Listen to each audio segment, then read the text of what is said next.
editing user permissions, self-onboarding.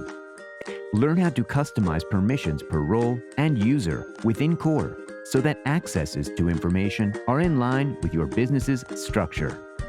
These functions are exclusive to users with account setup permissions. Edit permissions by role. Go to your avatar and click on Settings. Remember that any changes you make in this section will affect the entire company, including all registered users. Users with setup permissions. Click on the Permissions tab.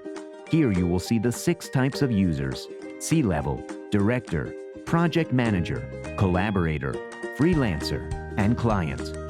Each of them has a set of default permissions that can be customized. To do so, choose one of the roles and check or uncheck the boxes according to your preference. Click OK to save the changes. Edit permissions by user. If you are looking to modify the permissions and accesses of a particular user, go to the Users section, filter by name, and click on the drop-down menu and select the Edit option.